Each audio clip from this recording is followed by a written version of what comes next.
Rajasthan video के class में अपना जो टॉपिक चल रहा था उसका नाम है विश्व की भौगोलिक विशिष्टताएं, महत्वपूर्ण स्थान, पर्वत और महासागर। जो आपके महत्वपूर्ण स्थान और पर्वत वाला टॉपिक था वो मैंने आपको करवा दिया है। वो आपके महाद्वीप के अंतर्गत लगता है, तो मैंने आपके लिए महाद्वीप करवा दिए सारे के सारे महाद्वीप। और इसके बाद जो अपना अगला टॉपिक चल रहा था उसका नाम है महासागर। क्या नाम है? महासागर। और महासागरों के अंतर्गत मैंने आपके इसके लिए पार्ट प्रथम जो है ऑलरेडी करवा दिया है। जो महासागर का जो पार्ट प्रथम है ना, वो मैंने आपके लिए पार्ट 6 के नाम से डाला है, क्योंकि विश्व की भौगोलिक विशिष्टताओं के अंतर्गत मैंने आपको पार्ट 5 जो थे बनवा दिए थे ऑलरेडी, क्योंकि जो महाद्वीप के सारे पार्ट थे मैंने आपको अपलोड करा दिए हैं। ठीक है ना। तो महासागरों के अंतर्गत मैंने आपको प्रशांत महासागर तथा अटलांटिक महासागर ऑलरेडी करवा दिए हैं। ठीक है ना। तो प्रशांत महासागर और अटलांटिक महासागर मैंने आपको बताया था कि किन किन महाद्वीपों के बीच में उपस्थित हैं, और इनके साथ साथ कौन कौन से छोटे छोटे जो आपके उप महासागर है ना, सॉरी उप सागर हैं, वो लगते हैं, और आपकी कौन कौन सी पर्वतमालाएं लगती हैं, कौन कौन से आपके ज्वालामुखी क्षेत्र लगते हैं। ठीक है ना। तो मैंने आपको प्रशांत महासागर तो ऑलरेडी कंप्लीट करवा दिया था, और जो अपना जो बकाया था वो था अपना अटलांटिक महासागर। तो मैंने आपको अटलांटिक महासागर के बारे में बताया था। तो अटलांटिक महासागर के बारे में भी मैंने आपको काफी करवा दिया कि कौन कौन से महाद्वीपों के बीच में लगता है। ये यूरोप महाद्वीप, एशिया महाद्वीप, अफ्रीका और दक्षिणी अमेरिका, उत्तरी अमेरिका के बीच में लगता है। ठीक है ना। मैंने आपको पहले बताया था। ठीक है। और साथ में इसके अंतर्गत मैं आपको पढ़ा रहा था मध्य अटलांटिक पर्वत या फिर मध्य अटलांटिक कटक। इसके बारे में मैंने आपको बताया था कि जो आपका मध्य अटलांटिक पर्वत है ना, वो आपके अटलांटिक महासागर के अंदर, यानी कि जो जल वाला क्षेत्र है उसके अंदर उत्तर से लेकर के दक्षिण दिशा में फैला हुआ है। कहां से कहां फैला हुआ है? उत्तर से लेकर दक्षिण दिशा में फैला हुआ है। या फिर आप ऐसा समझ लीजिए, आपका जो अटलांटिक महासागर है ना, अटलांटिक महासागर के अंदर की तरफ यानी जल वाले हिस्से में उत्तर से लेकर के दक्षिण दिशा में एक पर्वतमाला फैली हुई है, जिसको हम बोल सकते हैं मध्य अटलांटिक पर्वत या फिर मध्य अटलांटिक कटक। ठीक है ना। या फिर इसको हम जलमग्न पर्वतमाला के नाम से भी जानते हैं। ठीक है ना। किसके नाम से जानते हैं? जलमग्न पर्वतमाला के नाम से भी जानते हैं।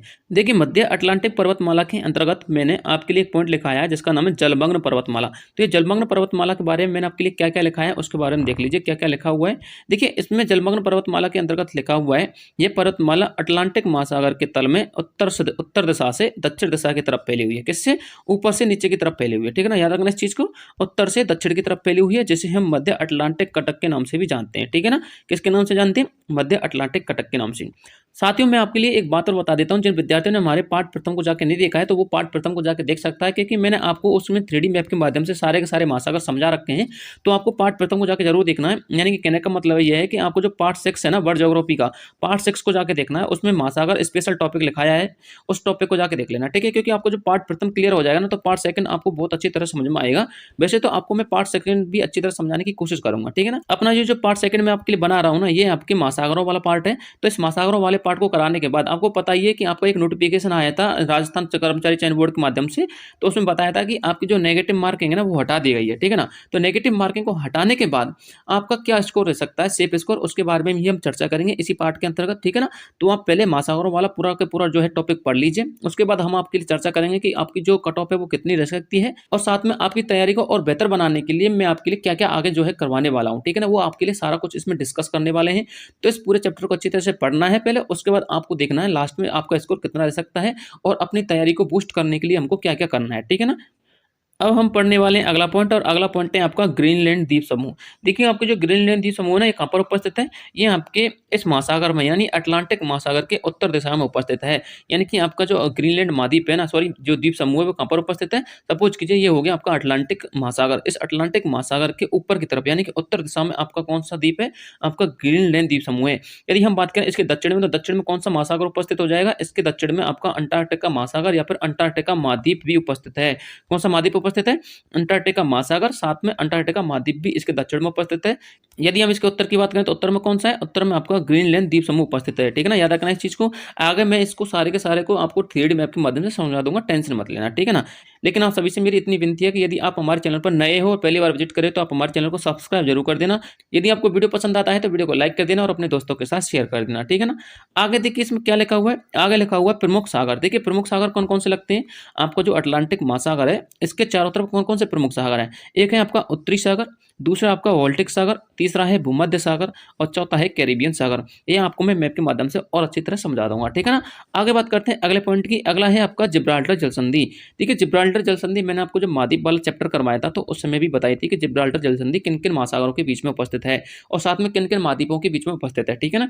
तो हम महासागर की यदि हम बात करें तो ये संधि भूमध्य सागर तथा अटलांटिक महासागर को जोड़ती है। किन किन महासागरों को? भूमध्य सागर तथा अटलांटिक महासागर को आपस में जोड़ती है। ठीक है ना। तथा ये यूरोप तथा अफ्रीका महाद्वीप को अलग करती है। कौन कौन कौन से महाद्वीप को अलग करती है? यूरोप महाद्वीप तथा अफ्रीका महाद्वीप को ये अलग करती है, ठीक है ना। आगे बात करते हैं अगले महासागर की। अगला महासागर है आपका हिंद महासागर। देखिए हिंद महासागर की बात करने से पहले मैं आपके लिए अटलांटिक महासागर के जो प्रमुख सागर थे ना, उत्तरी अमेरिका सागर, बाल्टिक सागर, भूमध्य सागर, कैरिबियन सागर, ये सारे के सारे सागर आपको मैप के माध्यम से समझा देता हूँ। और साथ में आपको ये भी बता देता हूँ कि आपका जो ग्रीनलैंड द्वीप है वो कहाँ पर उपस्थित है, ठीक है ना। और साथ में आपको जो अन्य महासागर है उनकी भी स्थिति आपको और दोबारा से बता दूंगा, ठीक है ना। तो चलते हैं अपने 3D मैप की तरफ। देखिए ये आपका 3D मैप है। यदि इस 3D मैप में मैं स्थिति आपके लिए बताऊं अटलांटिक महासागर की, तो इसको थोड़ा सा मैं स्क्रॉल करता हूं और स्क्रॉल करने पर आपको ये जो आकृति दिखाई दे रही है, ऐसा आकृति, ये ऐसा आकृति आपकी अटलांटिक महासागर वाली आकृति है। देखिए थोड़ा सा मैं आपको इसको हाईलाइट करके समझा देता हूँ, ठीक है ना। देखिए आपको ये जो आकृति दिखाई दे रही है, ये ऐसा आकृति, ये पूरा का पूरा जो महासागर है ना, ये आपका अटलांटिक महासागर है। कौन सा महासागर है? अटलांटिक महासागर। अब ये किन किन के बीच में उपस्थित है? ये तो हो गया आपका दक्षिणी अमेरिका महाद्वीप, और ये हो गया आपका उत्तरी अमेरिका महाद्वीप, ये हो गया आपका अफ्रीका महाद्वीप, और ऊपर की तरफ ये जो पार्ट दिखाई दे रहा है, ये है आपका यूरोप महाद्वीप का थोड़ा सा हिस्सा, ठीक है ना। तो इन महाद्वीपों के बीच में उपस्थित है आपका अटलांटिक महासागर, ठीक है ना। अब मैं आपके लिए उत्तरी सागर, बाल्टिक सागर, भूमध्य सागर, इन सागरों की स्थिति समझा देता हूँ, ठीक है ना। तो सबसे पहले मैं आपको लेके चलता हूँ भूमध्य सागर की तरफ। देखिए यदि मैं इसको थोड़ा सा जूम करके समझाऊँ आपके लिए, तो मैंने आपको जब महाद्वीप करवाए थे ना, तो महाद्वीपों के अंतर्गत मैंने आपको बताया था कि आपका जो एशिया महाद्वीप है, कौन सा महाद्वीप है? ये वाला जो यूरोप महाद्वीप है, यूरोप महाद्वीप और अफ्रीका महाद्वीप के बीच में एक सागर उपस्थित है जिसको बोलते हैं भूमध्य सागर। कौन सा सागर है? ये भूमध्य सागर है, ठीक है ना। अब ये भूमध्य सागर किससे जुड़ा हुआ है? ये हो गया आपका अटलांटिक महासागर। कौन सा महासागर हो गया? अटलांटिक महासागर। और ये हो गया आपका भूमध्य सागर, ठीक है ना। तो इस तरह से अटलांटिक महासागर और भूमध्य सागर के बीच में कौन कौन से द्वीप उपस्थित हैं? अफ्रीका महाद्वीप और ये हो गया आपका यूरोप महाद्वीप, ठीक है ना। इन दोनों के बीच में उपस्थित हैं और ये आपस में जुड़े हुए हैं, ठीक है ना। याद रखना इस चीज को। आगे बात करते हैं अगले महासागर की, और अगला महासागर है आपका बाल्टिक सागर। देखिए यदि मैं आपको बाल्टिक सागर को समझाऊं, तो इसको थोड़ा सा स्क्रॉल कर लेता हूं, और स्क्रॉल करने पर आपको इसमें एक सागर दिखाई दे रहा होगा। थोड़ा इसको जूम कर लेता हूं। देखिए ये वाला जो सागर दिखाई दे रहा है आपको, ये सागर है आपका बाल्टिक सागर। कौन सा सागर है? बाल्टिक सागर, ठीक है ना। याद रखना इस चीज को। इस सागर को बोलते हैं बाल्टिक सागर। ये किन किन के बीच में उपस्थित है? यहाँ हो गया आपका जर्मनी वाला क्षेत्र, ये हो गया आपका डेनमार्क वाला क्षेत्र, और ये है आपका अटलांटिक सागर, ठीक है ना। तो किन किन के बीच में उपस्थित है? अटलांटिक सागर और डेनमार्क वाले एरिया में और जर्मनी वाले एरिया में। साथ में आपको जो लताविया वाला हिस्सा, ये वाला हिस्सा लताविया वाला क्षेत्र भी आ जाता है। तो इनके अंतर्गत है आपका बाल्टिक सागर, ठीक है ना। याद रखना इस चीज को। वोल्टेक सागर के बाद बात करते हैं हम अपने उत्तरी सागर की। देखिए यदि इस वोल्टेक सागर के ऊपर की तरफ चलें, यानी कि पश्चिम दिशा में, देखिए अब मैं आपको कैरिबियन सागर की तरफ लेके चलता हूँ। आपका जो कैरिबियन सागर है ना, वो कहाँ पर है, ठीक है ना। तो इसको थोड़ा सा स्क्रॉल करते हैं। आपको ये वाला जो हिस्सा दिखाई दे रहा है ना, ये है आपका कैरिबियन सागर। कौन सा सागर है ये आपका कैरिबियन सागर है, ठीक है ना। याद रखना इस चीज़ को। अब कैरिबियन सागर किस किस के बीच में उपस्थित है? ये आपके उत्तरी अमेरिका महाद्वीप तथा दक्षिणी अमेरिका महाद्वीप के बीच में उपस्थित है। यदि हम बात करें सागरों की, तो ये हो गया आपका अटलांटिक महासागर और ये हो गया आपका प्रशांत महासागर। तो कौन कौन से सागरों के बीच में उपस्थित है? प्रशांत महासागर तथा अटलांटिक महासागर के बीच में उपस्थित है आपका कैरिबियन सागर। तो आपने कैरिबियन सागर देख लिया, भूमध्य सागर इधर की तरफ आपको स्क्रॉल किया था, इधर की तरफ आपने भूमध्य सागर देख लिया, और ऊपर की तरफ आपने बाल्टिक सागर, ये उत्तरी सागर देख लिया। अब हम बात करते हैं आपके द्वीप की। कौन सा द्वीप है? ग्रीनलैंड द्वीप। देखिए यदि मैं इसको थोड़ा सा ऊपर की तरफ स्क्रॉल करूं, यानी कि इधर की तरफ, तो ऊपर की तरफ ये हो गया आपका अटलांटिक महासागर। इसके ऊपर की तरफ आपको बर्फ से ढका हुआ एक क्षेत्र दिखाई दे रहा होगा। ये जो क्षेत्र है ना, इसको बोलते हैं ग्रीनलैंड द्वीप। कौन सा द्वीप है? ग्रीनलैंड द्वीप, ठीक है ना। अब बात करते हैं इसके दक्षिण की तरफ। देखिए यदि मैं आपको इसमें दक्षिण की तरफ लेके चलता हूं, तो इस महासागर के, यानी कि अटलांटिक महासागर के दक्षिण की तरफ आपको एक और बर्फ से ढका हुआ क्षेत्र दिखाई दे रहा है, जिसका नाम है अंटार्कटिका महाद्वीप। कौन सा महाद्वीप है ये है अंटार्कटिका महाद्वीप। यदि मैं आपको बात करता हूं अंटार्कटिका महासागर की, तो अंटार्कटिका महाद्वीप के चारों ओर का जो सागर है ना, इस सागर को बोलते हैं अंटार्कटिका महासागर। कौन सा महासागर है? अंटार्कटिका महासागर, ठीक है ना। देखिए ये तो हो गया आपका अंटार्कटिका महासागर। अब मैं आपको प्रशांत महासागर की तरफ लेके चलता हूँ। देखिए ये वाला जो क्षेत्र है ना, आपको पूरा का पूरा क्षेत्र दिखाई दे रहा होगा, बहुत बड़ा क्षेत्र है प्रशांत महासागर का। तो ये पूरा का पूरा क्षेत्र कौन सा है? ये आपके प्रशांत महासागर का क्षेत्र है, ठीक है ना। देखिए आपको हिंद महासागर की स्थिति और समझा देता हूं, ताकि आपको पता चल जाए। मैं आगे आपको हिंद महासागर समझाने वाला हूं, तो आप हिंद महासागर को समझ लीजिए, हिंद महासागर कहां पर उपस्थित है। देखिए आपको भारत का नक्शा दिखाई दे रहा है, तो इस भारत के मैप के नीचे की तरफ, यानी कि दक्षिण की तरफ आपको जो महासागर दिखाई दे रहा है ना, इसको बोलते हैं हिंद महासागर। कौन सा महासागर है? हिंद महासागर है, ठीक है ना। तो ये हो गया आपका हिंद महासागर, ठीक है। अब हिंद महासागर किन किन महाद्वीपों के बीच में उपस्थित है? ये हो गया आपका अफ्रीका महाद्वीप। कौन सा महाद्वीप है? अफ्रीका महाद्वीप, ठीक है ना।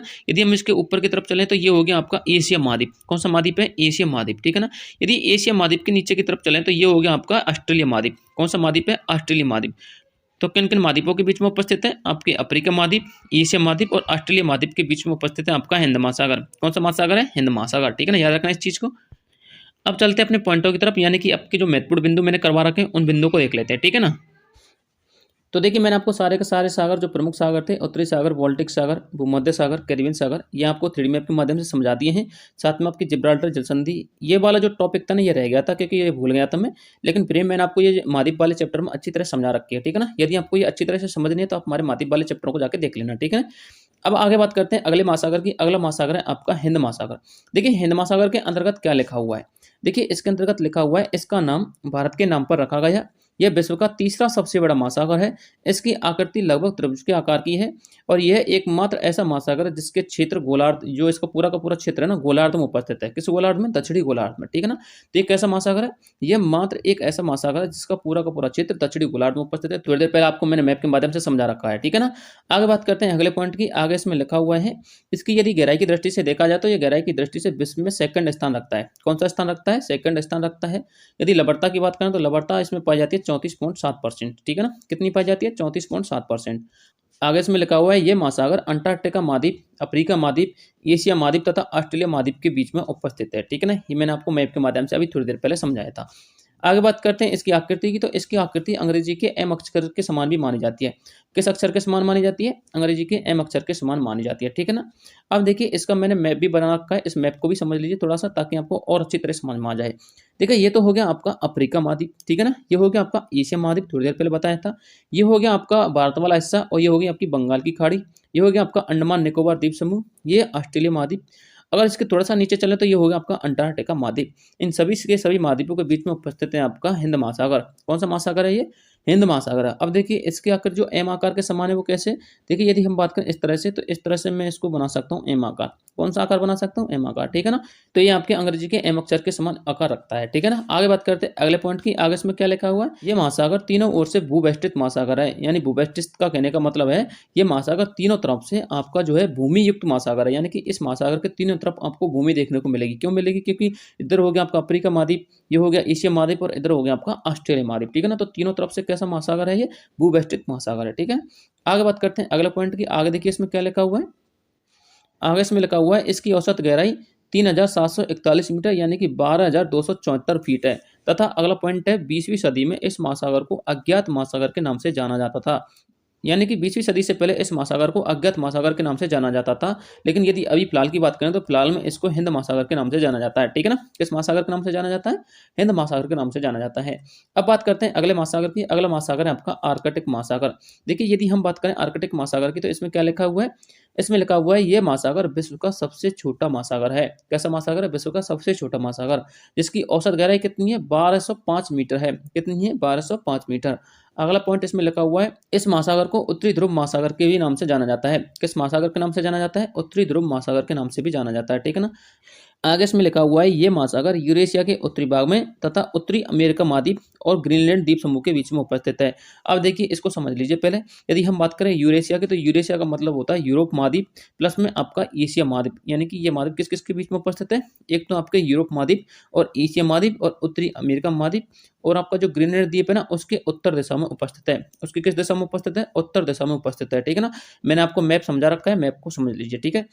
देखिए ये तो हो गया आपका उत्तरी अमेरिका महाद्वीप, ये हो गया आपका ग्रीनलैंड द्वीप, ये हो गया आपका प्रशांत महासागर और ये है आपका एशिया महाद्वीप, ये हो गया आपका यूरोप महाद्वीप, ठीक है ना। इन एशिया महाद्वीप, यूरोप महाद्वीप इसको तो बोलते हैं यूरेशिया, ठीक है ना। ये हो गया आपका उत्तरी अमेरिका और ये ग्रीनलैंड। इन सभी के सभी महाद्वीप और द्वीपों के बीच में कौन सा महासागर उपस्थित है? आपका आर्कटिक महासागर उपस्थित है, जिसको हम उत्तरी ध्रुव महासागर के नाम से भी जानते हैं। किस महासागर के नाम से जानते हैं? उत्तरी ध्रुव महासागर के नाम से भी जानते हैं, ठीक है ना। आगे बात करते हैं अगली संधि की। तो अगली संधि कौन सी है आपकी? अगली संधि आपकी बेरिंग जलडमरू मध्य संधि। देखिए बेरिंग जलडमरू मध्य संधि भी मैंने आपको अच्छी तरह समझा रखी है, लेकिन फिर भी इसमें एक पॉइंट लिखा रखा है, उसको देख लीजिए। इस संधि के द्वारा ये प्रशांत महासागर से जुड़ा हुआ है। किस महासागर से जुड़ा हुआ है? प्रशांत महासागर से जुड़ा हुआ है। किस संधि के द्वारा? बेरिंग जलडमरू मध्य संधि के द्वारा जुड़ा हुआ है, ठीक है ना। आगे बात करते हैं अगली संधि की। अगली संधि आपकी डेनमार्क जल संधि। देखिए डेनमार्क जल संधि क्या है? इस संधि के द्वारा यह अटलांटिक महासागर से जुड़ा हुआ है। किस महासागर से जुड़ा हुआ है? अटलांटिक महासागर से। थोड़ी देर पहले मैंने आपको एक डेनमार्क देश के बारे में बताया था, तो ये उसी देश की संधि है। किस देश की? डेनमार्क देश की। इसको बोलते हैं डेनमार्क जल संधि, ठीक है ना।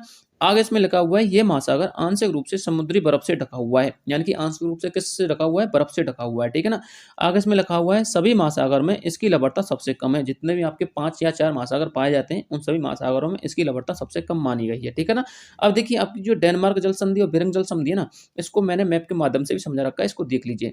देखिए ये तो हो गया आपका ग्रीनलैंड द्वीप, कौन सा द्वीप हो गया, ग्रीनलैंड द्वीप। और यहाँ पर हो गया आपका डेनमार्क देश, और इस देश और ग्रीनलैंड द्वीप के बीच में उपस्थित है आपकी डेनमार्क जल संधि। कौन सी जल संधि है, डेनमार्क जल संधि, ठीक है ना। तो ये हो गया आपका उत्तरी अमेरिका महाद्वीप, ठीक है ना, और ये हो गया आपका एशिया महाद्वीप। तो उत्तरी अमेरिका महाद्वीप और एशिया महाद्वीप इन दोनों के बीच में उपस्थित है आपकी बेरिंग जलडमरू मध्य संधि। कौन सी संधि है ये होगी आपकी बेरिंग जलडमरू मध्य संधि। मैंने आपको सारी की सारी संधियां मैप के माध्यम से अच्छी तरह समझा रखी हैं, तो आप हमारे प्राचीन वीडियो को जाके, यानी कि पुरानी जो वीडियो हमने बना रखे हैं उनको जाके देख सकते हो, ठीक है ना। आगे बात करते हैं अगला पॉइंट की। आगे इसमें क्या लिखा हुआ है, देखिए आगे इसमें लिखा हुआ है सभी महाद्वीपों में इसकी लवणता सबसे कम है, ये आपको बता ही दिया था। और साथ में क्या लिखा हुआ है, ग्रीष्म काल में इसकी लगभग 50% जो बर्फ है वो पिघल जाती है, यानी कि अपना जो गर्मियों का दौर आता है ना, तो गर्मी के दौर में लगभग इस महाद्वीप की 50% बर्फ क्या हो जाती है, पानी बन जाती है, ठीक है ना। आगे बात करते हैं अगले महासागर की। अगला महासागर है आपका अंटार्कटिका महासागर। कौन सा महासागर है, अंटार्कटिका महासागर, ठीक है ना। देखिए दोस्तों कभी कभी यदि मैं महासागर की जगह महाद्वीप बोल गया हूँ ना गलती से, तो आप उसको थोड़ा सा इग्नोर कर लेना, क्योंकि महासागरों की जगह कभी कभी महाद्वीप निकल जाता है, पढ़ाते समय ध्यान नहीं रहता है, ठीक है ना, इसलिए आप थोड़ा सा उसको इग्नोर करना। तो ये कौन सा महासागर हो गया, ये हो गया आपका अंटार्कटिका महासागर। देखिए अंटार्कटिका महासागर में क्या लिखा हुआ है, यहाँ पर लिखा हुआ है यह महासागर आकार की दृष्टि से चौथा स्थान रखता है। कौन सा स्थान रखता है, चौथा स्थान रखता है, ठीक है ना। आगे इसमें लिखा हुआ है इस महासागर को 2000 में, यानी कि सन 2000 में स्वीकृत किया गया था। वैसे मैंने आपको पहले ही बताया था, महाद्वीप समझाई थी, तो तब मैंने आपको बताया था कि जो आपका अंटार्कटिका महाद्वीप है उसको भी सन 2000 ईस्वी में जो है स्वीकृत किया गया था। और ये जो महासागर है ना अंटार्कटिका महासागर, तो इस महासागर को भी सन 2000 ईस्वी में स्वीकार किया गया है, ठीक है ना, यानी कि एक महासागर का दर्जा इसको दिया गया था सन 2000 ईस्वी में। आगे बात करते हैं अगले पॉइंट की। आगे इसमें लिखा हुआ है ये महासागर प्रमुख 4 महासागरों के दक्षिणतम भागों से मिलकर बना हुआ है। देखिए वैसे ये महासागर 4 महासागरों के दक्षिणतम भाग से मिलकर नहीं बना है, ये महासागर 3 महासागरों के दक्षिणतम भाग से मिलकर बना है, ठीक है ना। मैं आपको ये समझा दूंगा, लेकिन आप यहाँ पर करेक्शन कर लेना, थोड़ा सा ये गलती से लग गया था, यहाँ पर 3 होना चाहिए। कितना होना चाहिए, 3 होना चाहिए, ठीक है ना। अब कौन कौन से महासागरों से मिलकर बना है मैं आपको बता देता हूँ। देखिए एक तो है आपका प्रशांत महासागर का दक्षिण भाग। कौन से महासागर का, प्रशांत महासागर का। एक है आपके हिंद महासागर का दक्षिण भाग, और एक है आपके अटलांटिक महासागर का दक्षिण भाग। इस प्रकार ये 3 महासागरों के दक्षिण भाग से मिलकर बना है। कौन सा महासागर, आपका जो ये आर्कटिक महासागर है, सॉरी अंटार्कटिका महासागर है। और जो आपका आर्कटिक महासागर है ना उससे मिलकर नहीं बना, क्योंकि आर्कटिक महासागर तो आपके ऊपर की तरफ चला जाता है, उत्तर की तरफ, और हम बात कर रहे हैं दक्षिण की भाग की। तो आर्कटिक महासागर सभी महासागरों के ऊपर की तरफ है, यानी कि उत्तर दिशा में उपस्थित है। लेकिन यदि हम बात करें दक्षिण भाग की, तो दक्षिण भाग में 3 महासागरों को दक्षिण भाग लगता है। कौन कौन से महासागरों का, एक तो आपके हिंद महासागर का दक्षिण भाग लगता है, एक आपके प्रशांत महासागर का दक्षिण भाग लगता है, और एक आपके अटलांटिक महासागर का दक्षिण भाग लगता है, ठीक है ना, याद रखना इस चीज को। आगे बात करते हैं अगले पॉइंट की। आगे इसमें लिखा हुआ है ये महासागर हमारे पृथ्वी के दक्षिणी गोलार्ध में उपस्थित है, सभी को पता ही है। और यह एकमात्र सागर है जो कि महाद्वीप यानी अंटार्कटिका महाद्वीप को पूरी तरह से घेरे हुए है। एकमात्र ऐसा महासागर जो पूरे के पूरे महाद्वीप को चारों तरफ से घेरे हुए है। कौन सा महासागर है, आपका अंटार्कटिका महासागर है। और किस महाद्वीप को घेरे हुए है, ये अंटार्कटिका महाद्वीप को घेरे हुए है, ठीक है ना। थोड़ी देर पहले मैंने आपको अंटार्कटिका महाद्वीप की और अंटार्कटिका महासागर की लोकेशन 3D मैप के माध्यम से बताई थी, ठीक है ना। अब बात करते हैं अगले पॉइंट की। आगे इसमें लिखा हुआ है इस महासागर की औसत गहराई 4000 से लेकर के 5000 मीटर है। कितनी है, 4000 से लेकर के 5000 मीटर, ठीक है ना। आगे इसमें अगला पॉइंट लिखा है सर्दी के समय कुछ तटों को छोड़ करके ये पूरी तरह से जम जाता है, यानी कि इस महासागर का लगभग पूरा का पूरा हिस्सा, लगभग आप समझ लीजिए 90 से लेकर के 95% हिस्सा पानी से है घिरा हुआ है। तो पानी तो होता है महासागर, लेकिन पानी का भी हिस्सा आपका 90 से लेकर 95% हिस्सा जम जाता है, लेकिन कुछ तटों को छोड़ करके, यानी कुछ तटों पर ये महासागर नहीं जमता है, ठीक है ना। अब बात करते हैं अगले पॉइंट की। आगे इसमें लिखा हुआ है इस महासागर के 2 प्रमुख बंदरगाह हैं। अब देखिए इस महासागर के 2 प्रमुख बंदरगाह कौन कौन से हैं। एक तो है आपका मेकमुडो बंदरगाह, एक है आपका पमार बंदरगाह। अब ये क्यों बनाए गए हैं, ये नौकायानों को सुरक्षित रखने के लिए बनाए गए हैं, यानी कि ये नौकायानों को सुरक्षित रखने के लिए क्यों बनाए गए हैं। देखिए थोड़ी देर पहले मैंने आपको बताया था सर्दियों के समय 90 से लेकर के 95% हिस्सा इस महासागर का जम जाता है, ठीक है ना। लेकिन फिर भी कुछ तट ऐसे होते हैं जिनका जमाव नहीं हो पाता, ठीक है ना। अब इन तटों पर क्या करते हैं, अपने जो मछुआरे होते हैं ना वो अपनी नौकायानों को लेके आते हैं और वहां पर अपनी मछलियों को पकड़ते हैं, ठीक है ना। लेकिन कभी कभी क्या होता है, यहाँ पर जल का जमाव होने के कारण यहाँ पर चारों तरफ बर्फ जम जाती है, तो इनकी जो नौकाएं होती है ना सर्दियों के समय उनसे टकरा जाती है और उनको हानि पहुंचती है। अब उन नौकायानों को सुरक्षित रखने के लिए, यानी कि उनका संरक्षण करने के लिए यहाँ पर कुछ बंदरगाह बना दिए गए थे, जिनमें से एक का नाम है मैकमुर्डो और एक का नाम है पामर बंदरगाह, ठीक है ना। ये दोनों के दोनों बंदरगाह बहुत महत्वपूर्ण है, इनको याद रखना, पूछ सकता है एग्जाम में कि मैकमुर्डो तथा पामर बंदरगाह किस महासागर या फिर किस महाद्वीप के हिस्से हैं, ठीक है ना। अब देखिए इन महासागरों में ये बंदरगाह जो बनाए क्यों बनाए, क्योंकि इसका लगभग 90 से लेकर के 95% हिस्सा जम जाता है, और जमने की वजह से उनकी जो नौकायान होती है ना आपस में में टकरा जाती हैं, यानी कि जो अपना बर्फ वाला हिस्सा उससे टकरा जाती हैं। उससे टकराने के बाद उनको क्या हो जाती है, क्षतिग्रस्त हो जाती है, उनकी हानि हो जाती है, ठीक है ना। तो इस हानि से बचने के लिए इनको बनाया गया था, ठीक है ना। अब बात करते हैं अगले पॉइंट की। तो इसमें अगला पॉइंट कुछ लिखा नहीं है, इसमें मैंने आपके लिए एक जो है मैप समझा रखा है, उस मैप के माध्यम से समझ लीजिए कौन सा महासागर कहाँ पर उपस्थित है और कौन सा महाद्वीप कहाँ पर उपस्थित है, ठीक है ना। देखिए, इस मैप के माध्यम से मैं आपको महासागरों की स्थिति समझा देता हूँ कि आपका कौन सा महासागर कहाँ पर उपस्थित है और किन किन महाद्वीपों के बीच में उपस्थित है, ठीक है ना। उसके बाद हम बात करेंगे इसके सेप स्कोर की, यानी कि आपका जो प्री एग्जाम होगा वीडियो का, उस प्री एग्जाम में आपका सेप स्कोर कितना रह सकता है। क्योंकि आपको पता ही होगा आपकी जो नेगेटिव मार्किंग है प्री एग्जाम की, उसको हटा दिया गया है, नोटिफिकेशन आ चुका है। तो नेगेटिव मार्किंग को हटाने के बाद आपका सिप स्कोर कितना रहेगा, इस पर हम चर्चा करेंगे। लेकिन इससे पहले मैं आपके लिए महासागर की स्थितियां समझा देता हूँ, ठीक है ना, उसको समझ लीजिए। देखिए, सबसे पहले हम बात करते हैं अटलांटिक महासागर की। तो आपको ये जो ऐसा आकृति का महासागर दिखाई दे रहा है ना, ये तो है आपका अटलांटिक महासागर। कौन सा महासागर है, अटलांटिक महासागर। अभी किन किन महाद्वीपों के बीच में उपस्थित है समझिए। ये हो गया आपका ग्रीनलैंड द्वीप। कौन सा द्वीप है, ग्रीनलैंड द्वीप। ये हो गया आपका दक्षिणी अमेरिका महाद्वीप, और ये हो गया आपका उत्तरी अमेरिका महाद्वीप। ये कौन सा महाद्वीप है, ये हो गया आपका अफ्रीका महाद्वीप, और ये हो गया आपका यूरोप महाद्वीप। इन सारे के सारे क्षेत्रों के बीच में उपस्थित है आपका अटलांटिक महासागर। कौन सा महासागर है, अटलांटिक महासागर, ठीक है ना। अब बात करते हैं आपके प्रशांत महासागर की। तो ये क्षेत्र और ये क्षेत्र, ये पूरा का पूरा क्षेत्र आपका प्रशांत महासागर का क्षेत्र है, ठीक है ना। अभी किन किन महाद्वीपों के बीच में उपस्थित है, तो ये तो हो गया आपका दक्षिणी अमेरिका महाद्वीप, ये नीचे की तरफ है, और ये हो गया आपका उत्तरी अमेरिका महाद्वीप, ठीक है ना। यदि हम इधर की तरफ आए तो ये आपको कौन सा महाद्वीप है, ये हो गया आपका एशिया महाद्वीप। तो इन तीनों महाद्वीपों के बीच में कौन सा क्षेत्र उपस्थित है, आपका प्रशांत महासागर उपस्थित है, ठीक है ना। कौन सा महासागर उपस्थित है, प्रशांत महासागर। अब बात करते हैं आपके हिंद महासागर की। तो ये पूरा का पूरा क्षेत्र आपको दिखाई दे रहा होगा, यानी कि अपना जो दक्षिण भारत है उसके दक्षिण दिशा में चलने पर आपको एक महासागर दिखाई देगा जिसका नाम है हिंद महासागर। क्या नाम है, हिंद महासागर, ठीक है ना। ये किन किन के बीच में उपस्थित है, अफ्रीका महाद्वीप के बीच में उपस्थित है। साथ में आपका बंगाल की खाड़ी, इधर इधर आपका अरब सागर है, इनके बीच में उपस्थित है। और हम बात करें थोड़ा सा नीचे की तरफ चलने पर तो आपको ये दिखाई देगा, ये कौन सा महाद्वीप है, ऑस्ट्रेलिया महाद्वीप है। तो ऑस्ट्रेलिया महाद्वीप के बीच में उपस्थित है, ठीक है ना। यानी कि तीनों तरफ से ये जल से घिरा हुआ क्षेत्र है, यानी कि भूवेष्टित क्षेत्र है तीनों तरफ से। कौन सा महासागर है, हिंद महासागर है, ठीक है ना। अब बात करते हैं आपके अगले महासागर की। अगला महासागर है आपका उत्तरी आर्कटिक महासागर, या फिर ऐसा समझ लीजिए आपका उत्तरी ध्रुव महासागर। देखिए, आर्कटिक अगर महासागर की बात करें तो इन सभी महासागर के ऊपर की तरफ चलने पर, यानी कि उत्तर दिशा में चलने पर आपको एक और महासागर दिखाई देगा जिसका नाम है आर्कटिक महासागर। क्या नाम है, आर्कटिक महासागर। इसको हम उत्तरी ध्रुव महासागर के नाम से भी जानते हैं, ठीक है ना। अब बात करते हैं नीचे की तरफ चलने पर क्या दिखाई देगा। नीचे की तरफ चलने पर आपको एक और महासागर दिखाई देगा जिसको हम अंटार्कटिका महासागर के नाम से जानते हैं। किस महासागर के नाम से जानते हैं, अंटार्कटिका महासागर के नाम से जानते हैं। देखिए, इसके नीचे की तरफ चलने पर आपको एक महाद्वीप दिखाई देगा जिसका नाम है अंटार्कटिका महाद्वीप। कौन सा महाद्वीप है, अंटार्कटिका महाद्वीप। इस अंटार्कटिका महाद्वीप के चारों तरफ जो जल क्षेत्र विकसित हुआ है, या फिर चारों तरफ जो जल क्षेत्र फैला हुआ है, उसे बोलते हैं हम अंटार्कटिका महासागर या फिर दक्षिणी ध्रुव महासागर, ठीक है ना। कौन सा महासागर है, अंटार्कटिका महासागर या फिर दक्षिणी ध्रुव महासागर, ठीक है ना। तो इस तरह से आपको पता चल गया होगा आपके महासागर कौन कौन सी जगह पर उपस्थित है और किन किन महाद्वीपों के बीच में उपस्थित है, ठीक है ना। देखिए, अब बात करते हैं वीडियो के प्री एग्जाम के सेप स्कोर की, यानी कि आपका जो वीडियो का प्री एग्जाम होगा उसका सेप स्कोर कितना रह सकता है। देखिए, आप सभी को पता है कि इसमें से नेगेटिव मार्किंग को हटा दिया गया है, आपका नोटिफिकेशन आ चुका है। तो नेगेटिव मार्किंग को हटाने के बाद आपका सेप स्कोर कितना रहेगा वो देख लेते हैं, ठीक है ना। देखिए, आपको पता होगा इसमें क्वेश्चन कितने आने वाले हैं, 120 क्वेश्चन आने वाले हैं और 100 नंबर के आपके लिए क्वेश्चन आने वाले हैं। लेकिन मैं आपको क्वेश्चनों की दृष्टि से सिप स्कोर बताने वाला हूं, ना कि इसकी दृष्टि से। देखिए, नंबरों की दृष्टि से नहीं बता रहा, मैं आपको 120 क्वेश्चनों की दृष्टि से बता रहा हूं, यानी कि आपको 120 क्वेश्चनों में से कितने क्वेश्चन अटेंड करने हैं जो सही होने चाहिए, ठीक है ना। तो सबसे पहले हम देख लेते हैं जनरल के लिए। देखिए, यदि मैं जनरल के लिए बात करूं तो लगभग 85 से लेकर के 90 क्वेश्चन सही होना आपका बहुत जरूरी है। जिस विद्यार्थी के 85 से लेकर 90 क्वेश्चन सही रहेंगे ना, वो बिल्कुल सेफ जोन में रहेगा, ठीक है ना। अब बात करते हैं हम ओबीसी की। तो ओबीसी की यदि हम बात करें तो लगभग 80 से लेकर के 85 क्वेश्चन आपके सही होना जरूरी है, यानी कि 80 से लेकर के 85 क्वेश्चन जिस विद्यार्थी के सही रहेंगे वो बिल्कुल सेफ जोन में रहेगा। और देखिए, ये कोई ज़्यादा बड़ा टास्क नहीं है क्योंकि आपकी नेगेटिव मार्किंग को हटा दिया गया है, तो इतने क्वेश्चन हम नॉर्मली अटेंड कर सकते हो, ठीक है ना। अब बात करते हैं एससी की। देखिए, एससी की लगभग आपको पता होना चाहिए 78 से लेकर के 80 क्वेश्चनों के बीच में सही होना बहुत जरूरी है, ठीक है ना। और एसटी की लगभग आपके 75 क्वेश्चन सही होना बहुत जरूरी है, ठीक है ना। तो इस तरह से आपका जो है स्कोर रह सकता है, ठीक है ना। तो आप अपनी तैयारी अच्छी तरह से कीजिएगा।